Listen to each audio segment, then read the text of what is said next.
Hi, everybody, and welcome to Articulate Thursdays. I'm your host, a mild-mannered community development specialist, Nabil. Always happy to be joined by the ever wonderful Tanya. Tanya, what's going on? How you doing today? Hi. Hello, everyone. Well, we are in the last few days of summer camp here with Camp Oak. So, Nabil, we thought we'd bring Julia into the program to talk to us and give us sort of a camp wrap up and some highlights from this summer, because we know this summer was like no other. Mhm. And, but we had a lot of fun. So, welcome, Julia. Thank you. Hello. Right, Julia, you are a superstar camp staff that the town has. We're so happy that you're with us. Why don't you just tell the millions of people that are watching this a little bit about yourself and sort of how much fun you have in doing camps and just like let the world get to know you. Yeah, for sure. So I'm the senior leader this year here at Glen Abbey. It's my second summer here at this hub, but it's my seventh year with the town in total. Every year has been with camp, so I clearly love it. I love the kids. I love the environment and everything like that. But camp has been amazing. It's been a huge part of my life, and I keep coming back because it's just so awesome. It That's is great. awesome. It is awesome. And camp this year, Tanya, is not exactly like camp every year. So why don't you just quick rundown on what camp looks like this year? Sure. And I'm just going to add a little fact here for you, Nabil, that my first job as a young person was as a camp leader for the town of Oakville. Wow. So, yeah, I have a history too, although camp was very different when I was a camp leader. And we won't get into those details, but it was a little different. This year, however, Camp Oak is responding to the pandemic. And so a lot of safety protocols have happened to make it safe for families and campers. So we've been running camps at all of our community centers. So that's Glen Abbey, Iroquois Ridge, Queen Elizabeth Park, River Oaks, 16 Mile, and Trafalgar Park. They're smaller in size and scale, but they are offered to campers age 4 to 12 and run daily from 8 to 5 and have been running since July 13th. And they're pretty much a traditional style day camp where we have outdoor activities, indoor activities, quiet games, arts and crafts. The one thing we don't do in this camp is we don't sing indoors. And some of our games have been adjusted, just considering physical distancing and all of those new rules that we're all following in our communities. So it's been different, but it certainly has been just as much fun as any other summer because I'm here at Queen Elizabeth Park and I hear all the giggles and laughter in the hallways, and everyone is having a really great time. So that's really great to see. Right. And so, Julia, we are literally, I think, was it 3 days away from the conclusion of camp. And so, what I thought we could do is, why don't you tell us your experience beginning of like, when you're planning for camp and sort of all the uncertainties and unknowns to your experience today and sort of what that looks like. And as you're talking and we were sharing and chatting, we can go through some of the cool artwork that our wonderful campers have sort of come up with and their creativity in full show. So just tell us, what was the complete experience like for you? So it was definitely totally different compared to every other summer, especially with setup to during and even after is going to be different as well. So typically we have so much time to plan and get things in order and everything like that. And this year it was just like, we went by the guidelines and we made sure all the protocols were set in place. So even before we started on July 13th, I was in a couple days in advance just to make sure we had all our equipment, we had all our lovely craft kits all ready to go for each camper, so that they were all set up. And then it was just a lot of uncertainty going into it, just not knowing the unknown and just kind of being like, ooh, will I feel comfortable? How will will all the kids feel comfortable? What about my staff? Like, will they want to come to work every day? Will they feel like we're doing everything we should be doing. Is there anything else we could be doing? Everything like that. So fortunately, it's been all smooth sailing for here at Glen Abbey. I know the first day was kind of rocky with just trying to find that transition, getting everyone in the door and just being like, oh, did we do that right? Could we do it another way? So it was a little up and down, but after we kind of got into the swing of things, it was pretty good for the most part. We got to know all the parents really well, actually, which is different. Most summers I don't know any parents. This summer I get to know all the parents, and even siblings who aren't in camp that, you know, they're either too little or much older. We got to know all of them by name too, which was kind of shocking. I was like, oh, so-and-so's here for pickup as well, along with mom or dad or whoever's picking up. So that was just kind of cute and something new as well for all of us. But yeah, definitely a new journey. I'm very thankful to be a part of it. I know all the staff have been super thrilled with how things have been going. We're still going. We're almost done. But I know we've heard a lot of positive feedback from just the parents here, and I know across the town as well. We've heard some very positive things. There's always little tweaks we can do, but overall, the parents have loved it. They just tell us every day, like, they're so thankful for the program being open and just kind of getting those social connections back with the kids, especially heading back into the school year, and making sure they understand, like, social distancing, coughing into our sleeves, like stuff like that. So it's good practice for them too, and following the arrows on the ground kind of thing. So. Right. And you know, you guys are like pioneers, right? This is benchmarking, you know, for anything else that might happen similar. Like, hopefully it doesn't and never does. But the idea is that this is all brand new territory, and I think, you know, the town is so grateful to have staff members like you, Julia, to be able to help us navigate this new uncertain territory. And you know, knock on wood, everything's been fantastic so far, and great reviews. And you know what? Now that you guys have benchmarked this, let's see what some of the wonderful artwork that the campers have come up with, and sort of, you know, how much fun they've had, so that we can keep this rolling. So, Julie, you want to tell us what are we looking at here? So this is in our tot room. So it's our 4 to 5 year olds. So every week they get a nice, beautiful roll of mural paper that they're able to draw on. So this week's theme is Blast the Past. So as you can see, we are blasting to the past with, I believe, most of them drew dinosaurs. So I know sometimes my brain likes to go, oh, the 80s and the 90s and the 70s, but to the past is the dinosaur era as well. So they all brought their dinosaurs with them, and they kind of drew along with it and created, as you can see, they all each had their own individual space as well to color, use the markers that were in their kits and stuff, but they love coloring. They love drawing. Even as you can see, we have our yellow and white paper below it. So they love just making their own creations as well.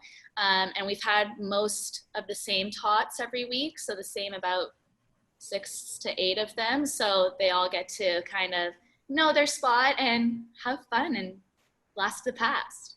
Absolutely, and I love how detailed the dinosaur images are. That in fact, these dinosaurs have yet to be discovered. That's how detailed they are. There's the art. I mean, we got some archaeologists in our midst here, and for sure, moving forward. Whoa, this kind of neat, Julia.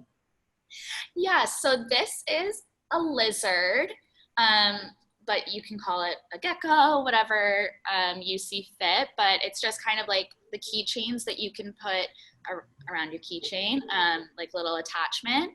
So the Tykes did this, or our younger part of our 6 to 12-year-olds, and they each got to, you know, pick a couple beads, pick their lace that were given, and it was just kind of a fun new craft. This was just new this week for this craft. Typically we haven't been doing the beads with the lace because no one really knew how to do that. So they brought it to us, which was awesome. We love new ideas and crafts. So they brought this one to us, and it's just a nice little lizard to brighten our day. Awesome. That's fabulous. That's great. I love it. Any chance for us to mass produce these guys and just a sign of Camp Oak memories? I can ask them. Yeah, Soup Squad. Well, who and what is the Soup Squad? Uh, so the Soup Squad is myself and our two support / floater staff, so Kanika and Emily. We went around almost every week and just kind of did little performances to give our leaders a nice little break from the group, give the group something like forward to, you know, be like, oh, like the Soup Squad's coming, a little fun in their day. We theme it every week. So this was from the first week, we did superheroes, and then the second week we did space. I'm getting the weeks mixed up, but we did it based off theme, and the kids ate it up. These were actually our seniors who came up with the name there, and they loved it. I never saw seniors like ever be so excited for 3 people to come into a room and dance, but they loved it, and it was great. It was just something fun and distracts them from everything else that's happening in this crazy time. And I believe there's a recreation that the campers have done of you three doing the performance. So like, I can't tell if this is the Julia that's live on screen or if that's you live. This is such an awesome recreation. Tanya, any thoughts on how awesome this is? This is great. This is really great. So who drew this? This is by Francesca? Yes, so one of our older participants has a niche for drawing, as you can tell. It's just beautiful and fantastic. She did it based on memory. We never dressed like that, so she just used her creativity and just went to town on it and themed it towards the names they gave us for the Soup Squad, and just really was like passionate about it. And every week we got a new version of ourselves, but this one's taped on my desk right now because I was like, I love this one. So it's taped on the desk, and it's also all around there in the blue arena. So it's taped all around the blue arena as well for everyone to know Soup Squad is present. They're definitely present. That is awesome. Tanya, maybe me and you need to have like a group name and start doing performances as well. That's something to think about for future Articulate Thursdays. And is this another rendition of the Soup Squad? Because this to me is much more realistic than the previous one. Yes. This was one of our tots. So this is how they perceive us for most of the time. If you see a lot of our tot pictures, it's very circle, circle, circle, smiley face, and like, well, I guess we're not smiling here, but usually smiles. But just kind of how they see us, which is we're together, we're here to have a good time, a safe time, and just kind of be there when they need us. And every time we go there, it's, we have a picture for you, and you're like, oh, amazing, I love it, let's use it, why not? So it's fun, it's super cute. I'm keeping one of them. This is fantastic. I like how there's even a tiny tot there, right? I guess in and around interacting with you guys. Yeah. But really it's meaningful, right? I think like, we tend to forget like kids are very perceptive and connections is so important to them, and given the circumstance we find ourselves in where like there might not be interacting with a lot of other people, like these interactions are meaningful, and it stays with them, right? And it's positive experiences like this that sort of go on to impact their development and all those kind of good stuff, right? So good on you guys, right? The 3 amigos, sort of say, or the Soup Squad. So let's see what else we have. So these are some of the tools, I suppose, that were used to come up with the artwork. I think this is a container that was maybe made at camp. Popsicle stick art, Nabil. Popsicle sticks. I couldn't even tell. That's how perfect it is. Really valuable craft materials. Yes. So part of, the pre-camp setup was getting all the materials. So I made sure we had enough popsicle sticks for everyone. And it was Pirate Week last week. So this was made to be a treasure chest, but obviously you can create it however way you wanted with your popsicle sticks and your glue. This was our leaders' own little marker pencil holder, as you will. And he kind of created it to have the 4 little dividers in there. So it was unique to see kind of each kid did their own take on it. So literally none of them looked the same. Like some put a little like hut over it for their own treasure chest, and then some just made it flat and called it a day. Everyone kind of took their own approach to it, which was very interesting, and it was great as it was very hands-on. And it's interesting to see how some kids need that hands-on while others need the running around part of it. So it was a nice way to just kind of get everyone to do something else, try some other parts of the brain there. Yeah, totally neat. Awesome. Good stuff. Whoa, this is, who do we got here? What's going on here, Julia? So this is Glen Abbey. This is our rec assistant currently. So Jim Black, he has a motorcycle that he loves to drive to work. And it's pretty much one of the nice little pictures we have just around the site for campers to just go vroom vroom up to Jim, and he'll tell them if he's brought his motorcycle or not. But he loves it, and the kids just know him for that, and it's a great way for him to interact and get to know the kids too. Especially with previous summers, we usually never really knew all the campers at all, so it was a nice way to get him to have something in common with some kids, being like, I'm funny too. Right. And correct me if I'm wrong, but that motorbike is to size, right? That's exactly how big his motorbike is that he takes to work every day. So very, very artistic and very creative. And Jim, we appreciate him being a good sport to play along. We got some other cool artwork, and this is is this a Soup Squad or? So this is what we actually look like. Right. This was our big performance. We're also known as the Beetle Squad. So we got Soup Squad, Beetle Squad. It's just the 3 of us being funny and connecting with the kids. And this was right before our big dance to chicken noodle soup. Of course.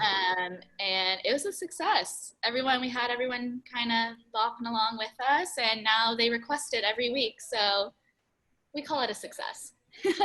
Totally. The chicken noodle soup dance, the Soup Squad. So that's cool. And I honestly, like, one of the things we tend to forget, like, how much of an impact the campers have on the camp staff, right? And memories that the camp staff can hold on to as well. So as enjoyable it is for the campers, like, it's just, almost as fun.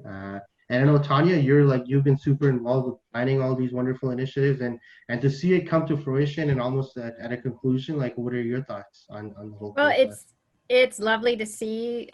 So I helped with some of the programming with the crafts. So different this year is that full-time staff was very involved in the program planning because we had to follow certain rules and regulations as to what we could do in camp and what we couldn't do in camp. So we were actually writing the outlines before our senior leaders came on board, because normally the camp staff would be creating all of the games and plans for the day. So it's fun to see something that's been written on paper actually, happen in camp, like the treasure boxes, for example, that we just saw. So that's fun to see, how the different activities are received and how they change and adapt. Also, speaking to adapting programs, it's been really interesting to watch how the camps have put in really playful, fun ways to deal with physical distancing. So it's not always telling, reminding, but it's, let's turn it into a game. Let's play tag with pool noodles. Like, pool noodles have become really important resources at camp because they're almost close to that 2-meter distancing. And I see you've put it into your costumes here, or maybe this is what you wear every day to keep your distance between people. I don't know, but I might start, wearing something like this at work to remind me of the distance I have to keep with people. It's very, very creative. So lots of creative thinking has happened this summer, and that's really great to see. Absolutely. And maybe we can suggest this as a new dress code to the town, Tanya. I think going so. We forward. do have Yeah, the town shirts, like with Julia's, that she has the town blue pool noodle. So I think, yeah, we could ask the mayor what he thinks of these. totally. Definitely something that's worth consideration for us. Yeah. So, and finally, there's some more pictures of our camp staff here. Um, I knew that Kanika was always on the lookout for things, but I didn't know she had the support of so many other eyeballs. Is that eyeballs that we're looking at here? Uh, Yeah, that's Space Week. We were aliens. I mean, as you can tell. But it was nice to just, again, use the supplies we had. Also, just kind of go with the themes, which usually sometimes senior staff don't really have the opportunity to do. So it was nice. We went around and the kids were like, oh my goodness, where did all those eyeballs come from? Do you hide them every day with your makeup? And it's like, yeah, like we told you, like we have eyes at the back of our heads, like told you, we see it all here at camp. And they're like, oh, no. And then, they see our eyeballs and they're like, okay, we'll start listening. that's right. That's right. So it was awesome. It's fun to costume every week and just kind of get them to have creativity too and be like, oh my gosh, what are you? And it's like, I'm an alien. Can't you see? And they're like, oh, from outer space? Like, That's yes, awesome. my rocket ship's outside. Right. It's the field trip of the imagination. So that's awesome. Exactly. Perfect. And we got some few other good artwork that I would be remiss if I didn't share this. This is from River Oaks. Our good friend Mike Lee has sent us this. All the wonderful artwork that's happened throughout the time that we've had the camp offerings. So I just want to quickly share some of those with you. Tanya, Julie, if you have any thoughts, just feel free to chime in. But I think these are some wonderful artwork. I don't want to speculate as to what this is, but maybe Tanya, you can share with us. Well, I think we could play a little game of what do you see in this picture? Ooh. So Wow. I see a taco. Ooh. Wow. Maybe it's close to lunchtime for me, but that's what I see. What do you see, Nabil? I'm not gonna lie, I thought I saw watermelon when I first saw it. Oh. But you might be questioning what kind of watermelons have I been eating. But I think it's the shape of the watermelon, and maybe they ran out of red, so they colored it orange and the green and the red. But that's what I saw. Julia, what are you seeing here? Honestly, I'm seeing a dinosaur because dinosaurs are stuck in my head. You know what? If you turn it upside down, which I put it upside down, this is in fact a dinosaur. You're right. Wow. See, you just never know. You never know. You never know. Everyone sees something different in art, and it's all of these perspectives that we appreciate, for sure. Absolutely. But this, in fact, is a dinosaur, Julie. It is my ignorance that couldn't recognize what it was. But awesome artwork by the campers. Truly introspective and very perspective. Okay, so now I see it. Now I see the dinosaur, and I had to flip the image the other way, but I couldn't understand what this was at the beginning. So another beautiful dinosaur that we got here. Shout out to Mike and all the campers at River Oaks for making these wonderful artwork. Okay, what is this? What is this here? What are we looking at here, Tanya? I think we have a squirrel inside a pocket of some sort that's peeking out. But Julia, what do you see? I wanted to say something similar, like a butterfly or a ladybug, something that flies and it's expanding its wings. Yeah, I mean, Yeah. I do see a squirrel, and I think the squirrel's maybe hidden, like hiding inside a tree or something, where you can sometimes they get into their little nooks there. But it is a very cute. It's definitely an animal, I think, that's hiding underneath those two plates, and it's a super super cute animal.